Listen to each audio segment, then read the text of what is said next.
nyan terang-terang di pudang atuh ngeduk penjajahan Belanda nyan pi salah ji. Dalam hukum internasional kagekun ex injuria jus non oritur. Hana keadilan masa ini bak kejahatan. Hana buat benar, git mudang atuh buat salah. Bapi menan bangsa Jawanyan mantan ci cuba-cuba pudang sistem penjajahan ji atuh kamu Aceh mata.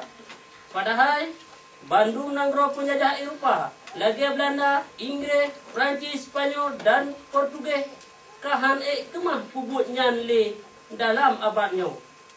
Dalam masa 50 tahun yang akhirnya kamu kalan oleh kamu bangsa Aceh pakiban pusaka endatu kamu kaji rampok, ji perusak dan ji purelok oleh si penjajah Jawa.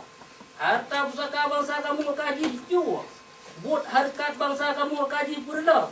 Pendidikan anak kamu kaji pusisa. Urang-urang bako kamu kaji lek nibak nanggro. Bangsa kamu kaji ikat ngenerantai kezaliman.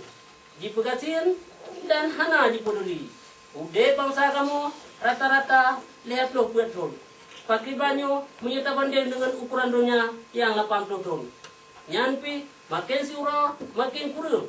Padahal Aceh Sumatera kita mengpeng gaji lebih 15 miliar dolar Amerika ke si penjajah Jawa tiap-tiap tahun. Nyan Bandung jingui bak pekaya draw aji.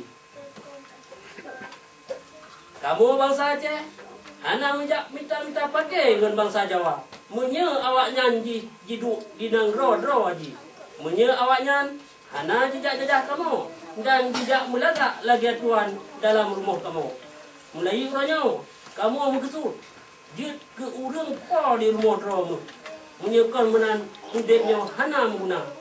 Jid menggugat hukum dan aturan drama ke lagi kepentingan Jawa. Jid ke urang yang jamin kemerdekaan drama yang kamu lebih nibak kemah. Jid kesabaran mulia dengan bangsa-bangsa lain dalam dunia. Lagi ingat tu kamu cip sabi menang. Panuji mulia dan modelat atir tanah pusaka enda tudro. Perjuangan kemerdekaan kamu penuh keadilan. Kamu hana menjacok nanggro kau.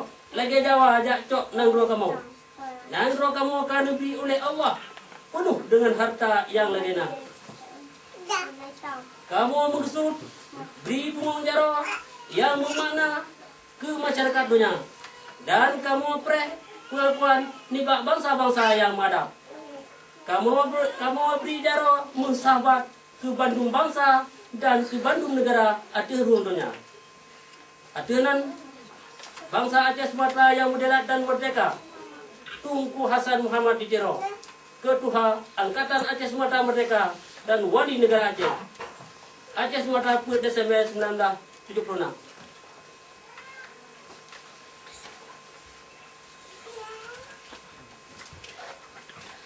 Terima kasih kita ke saudara kita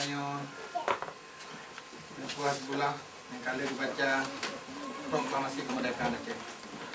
Jino kita tamang dalam acara yang keempat amanat komite yang akan dibaca buat saudara Syabudin Abdul Rauf. Ke saudara Syabudin Abdul Rauf kita nyobi tempat.